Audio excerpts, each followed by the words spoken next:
বৈষম্য বিরোধী ছাত্র আন্দোলনের সময় শুধু রাস্তায় ছাত্রদের পানি খাওয়ানোর অপরাধে এক ব্যক্তিকে নির্মম নির্যাতন করা হয়েছিল।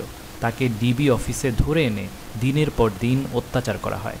এ তথ্য জানিয়েছেন আরেক নির্যাতিত শিক্ষক আসিফ মাহতাব উৎস। ওই মিথ্যা মামলাটা দিলেন যে আমি নাকি সেতু ভবন ভাঙচুর করেছি, যেটার মানে কোনো এটা জোক, এটা যে কলাপস করছে সোসাইটি, ওখানেই প্রমাণ যে এরকম একটা মিথ্যা মামলা যেটার কোনো তথ্য নাই, প্রমাণ, এটা বলাই আসলে সময় নষ্ট।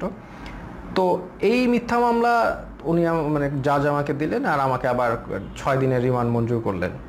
তো ওই 6 দিনের রিমান্ড আবার গেলাম, আর এই সময়টা অনেকের সাথে পরিচয় হলো। ওখানে বিএমপি অনেক নেতা ছিল, পার্থ ভাই ছিলেন।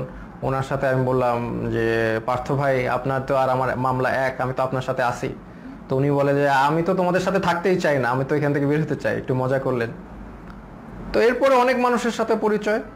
একজন আসলেন, ওনাকে উনি হাঁটতেই পারতেছেন না, পাটা একদম প্রচুর অবস্থা খারাপ করে পিটিয়েছে। ওনার অপরাধ ছিল উনি ছাত্রদের পানি খাইয়েছেন, উনি ছাত্রদের পানি দিয়েছেন, ছাত্ররা পানি খাইয়েছেন, এই জন্য তাকে অমানবিক টর্চার করলো।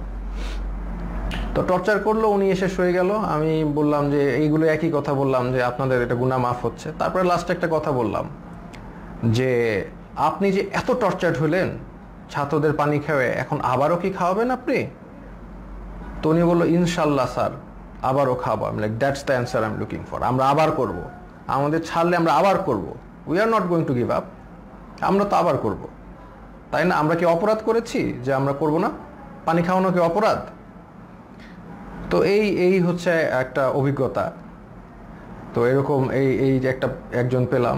আর একজন হচ্ছে মাদ্রাসা স্টুডেন্ট, তাকে বলছে খুন করেছে, সে পুলিশ খুন করেছে, এটা সে তাকে বলছে, এবং তাকে প্রতিদিন পিটায়, প্রতিদিন নিয়ে টর্চার করে। তো এটা নিয়ে আমরা হাসাহাসি করি, কারণ হচ্ছে এরকম একটা সিচুয়েশনে হাসাহাসি না করে যদি আমরা মেন্টালি ব্রেকডাউন করি, তাহলে এটা হবে না। এটা আমরা আমরা সব এইগুলো যা হয় সেটা নিয়ে হাসাহাসি করি।